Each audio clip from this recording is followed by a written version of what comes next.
حي على الفلاح.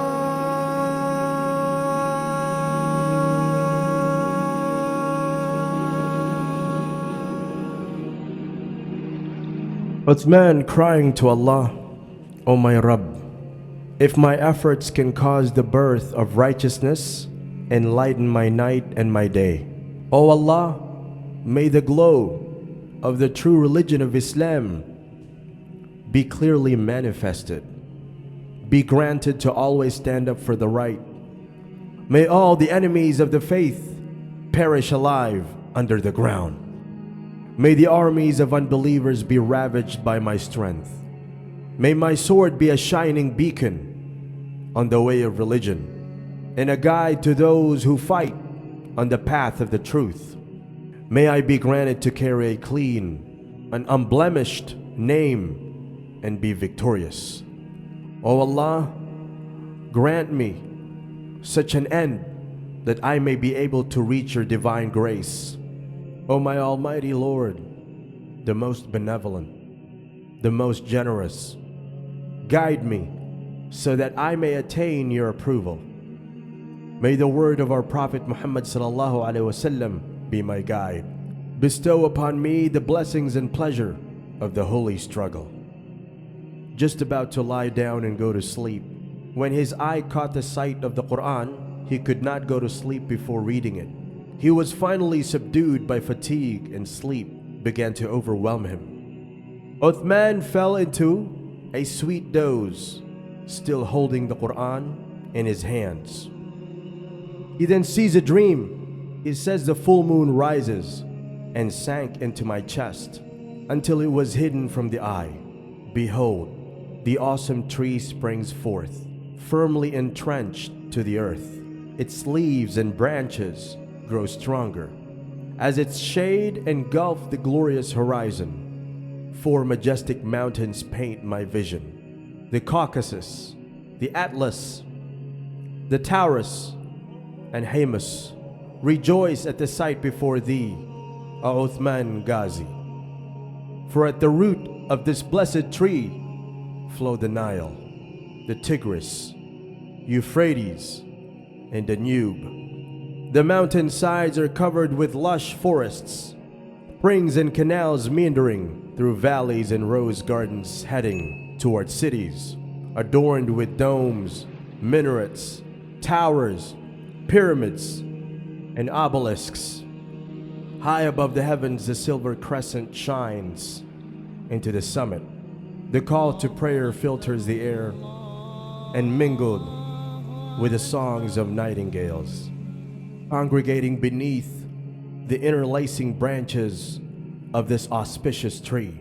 Its leaves shaped like short-bladed swords. Behold, a mighty wind blows, carrying the leaves towards Persia, Arabia, and Rome. Behold, Constantinople sits like pearl between 2 continents. A glistening diamond fixed between sapphires and emeralds adorns this ring. As my yearning hands reach for this ring, and this dream is no more. The reality of his vision was no mere dream. In fact, for many competing empires of the day, it became a very real nightmare. The Turks were a people who lived in the upper reaches of Central Asia, on the borders between Xinjiang, Mongolia, and Kazakhstan, and possessed the qualities of Asabiya in abundance. They were, like the Mongol cousins, a people who roamed the grasslands on their horses, setting down their tents just long enough for rest and recuperation. They were known for their fierce loyalty to the clan and for their bravery and horsemanship. In the 8th century, as Islam spread towards the Amudarya, the Turks came into contact with its universal precepts and embraced the new faith. Many found service in the armed forces of the Abbasid Empire, using their innate qualities of leadership, Some rose through the ranks, occupied important positions in the army, and by the middle of the 9th century became the kingmakers in Baghdad. By the end of the 9th century, they had replaced the caliphate in Baghdad with the sultanate as the de facto political power. The rise of the Seljuks in the 11th century marked a high point in Turkish power.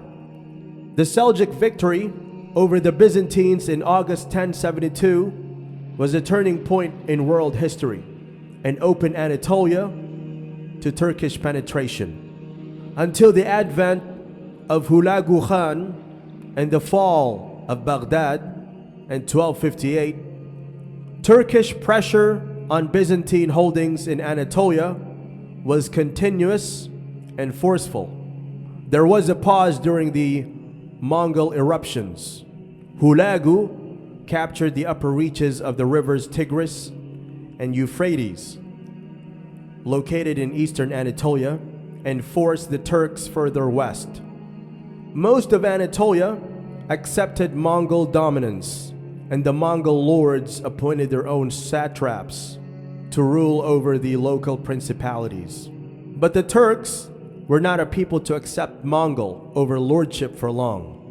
After the Battle of Ain Jalut, 1261, Mongol power waned, while Turkish power gathered momentum. Ertuğrul Bey, son of Suleiman Shah, organized the Turkish tribes into an effective fighting force, successfully resisted the Mongol onslaught, and held the Byzantines at bay. Without Islam, the Turks were a roving band of nomads, not unlike the nomads of bygone eras who were pushing against the frontiers of settled civilizations.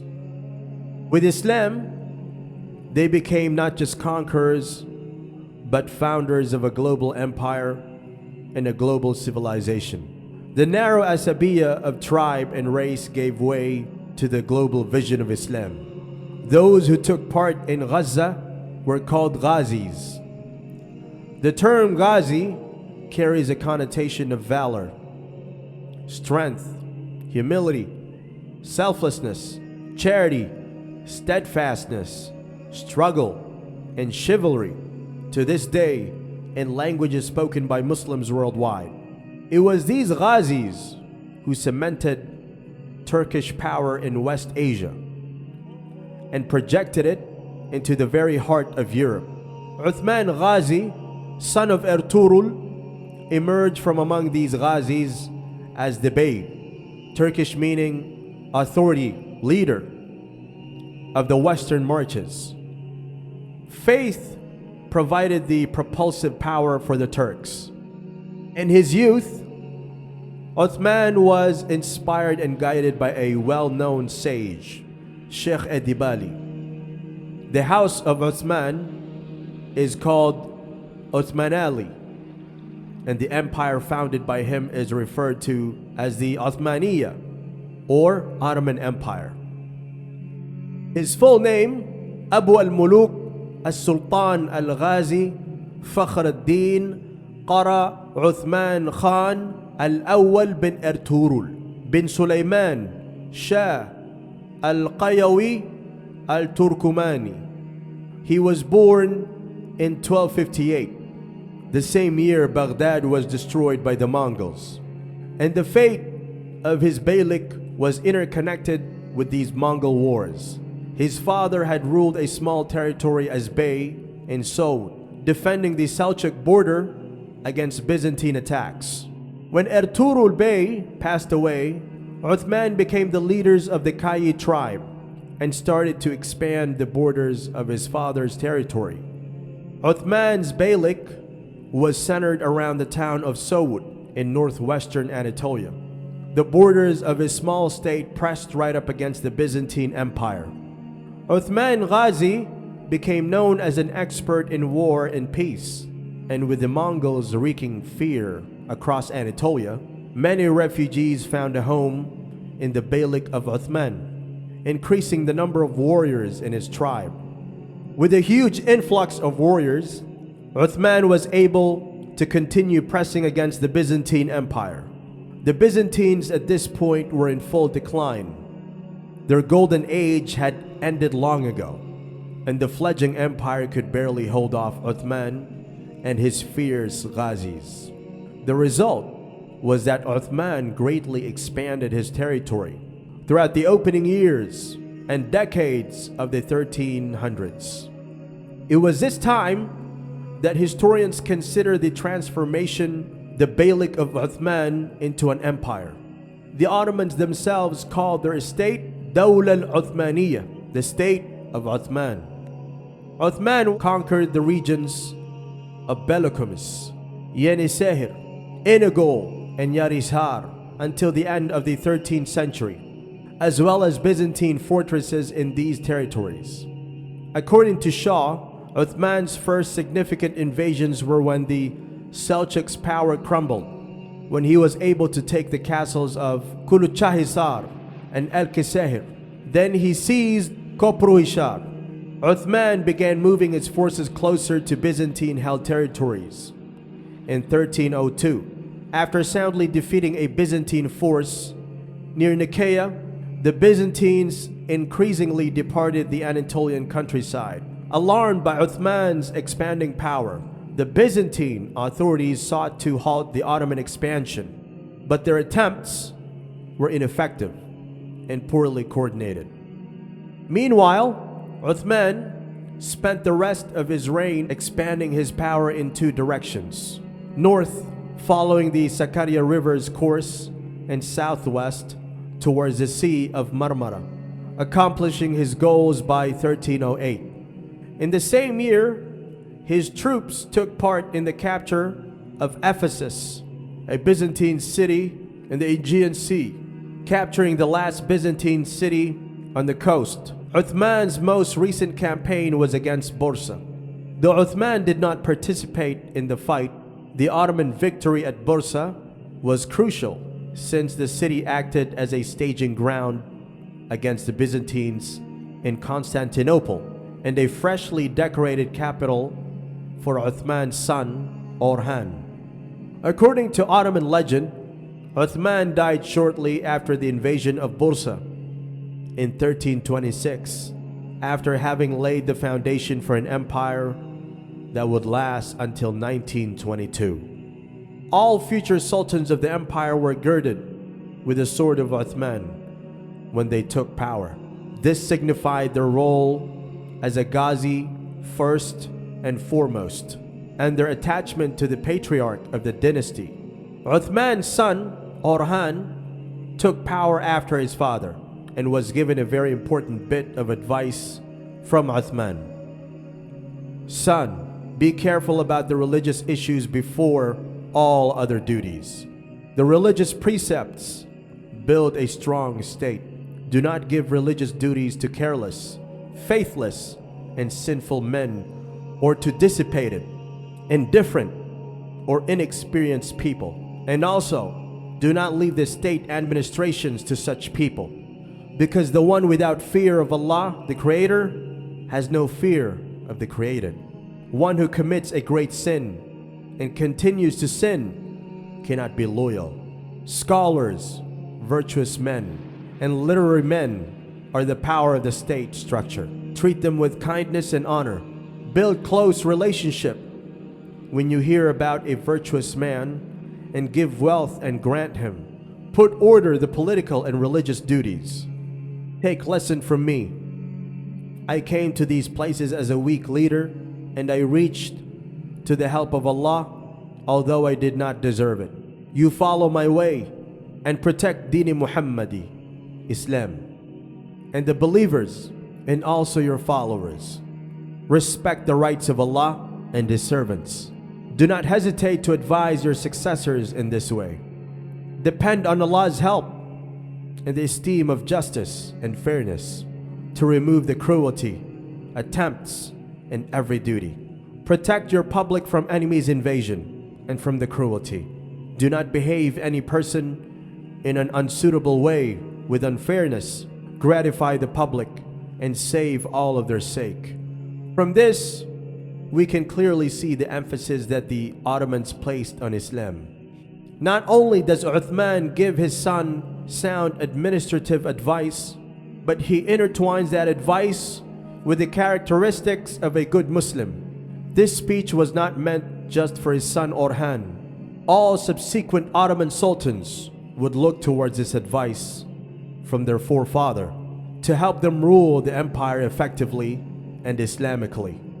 Orhan went on to expand his father's empire by conquering the important city of Bursa from the Byzantines early on in his reign. During the coming decades, Orhan, then Murad, and then Bayezid first continued to expand the Ottoman state. On the one hand, they would conquer territory from the Byzantines, eventually expanding into Byzantine territory in Europe, in the West. And on the other hand, they would absorb the other Turkish states through alliances, marriage, and in some cases war. By the end of the 1300s, the empire had grown to include most of the former, with the exception of the city of Constantinople, which would be conquered until 1453. While the Ottoman Empire would experience many ups and downs in its illustrious 600-year history, the origins and rise of the empire must be understood to fully comprehend how the Ottomans viewed themselves and their role in the world. From their origins as a small Turkish beylik centered around a Ghazi society, they expanded to become one of the most powerful empires in early modern history.